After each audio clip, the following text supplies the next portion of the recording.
Salut și bine v-am regăsit la un nou episod de pe acest canal. Știu că am întârziat cu videoclipul cu promovări, dar haideți să începem.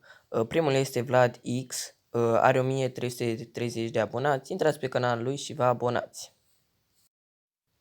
Următorul este Ștefan SB, este și un prieten de al meu, are 320 de abonați, intrați și vă abonați la el pentru că merită. Nu am mai postat de 7 luni, dar a spus că începe din nou să posteze, așa că intrați și vă abonați la el. Dar înainte de a continua, nu uitați să apăsați pe butonul de like și de subscribe, să strângem cât mai multe like-uri și da. Următorul este Ionuț55, are 166 de abonați, postează car parking, în special car parking, ok. Intrați să-l ajutăm să facă și el mai mulți abonați. Următorul este Tudor It, are 1000 de abonați. Intrați pe canalul lui și vă abonați, dați niște like-uri acolo la videoclipurile sale și să mergem la următorul.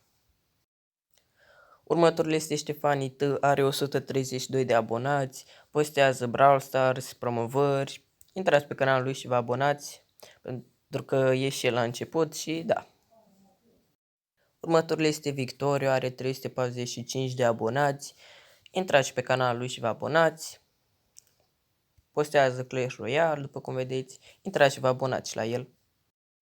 Următorul este Vector, după cum vedeți are 55 de abonați. Da, haideți să-l ajutăm să facă câți mai mulți abonați, pentru că chiar el a început și el. Postează Brawl Stars, tutoriale, așa că intrați și vă abonați la el.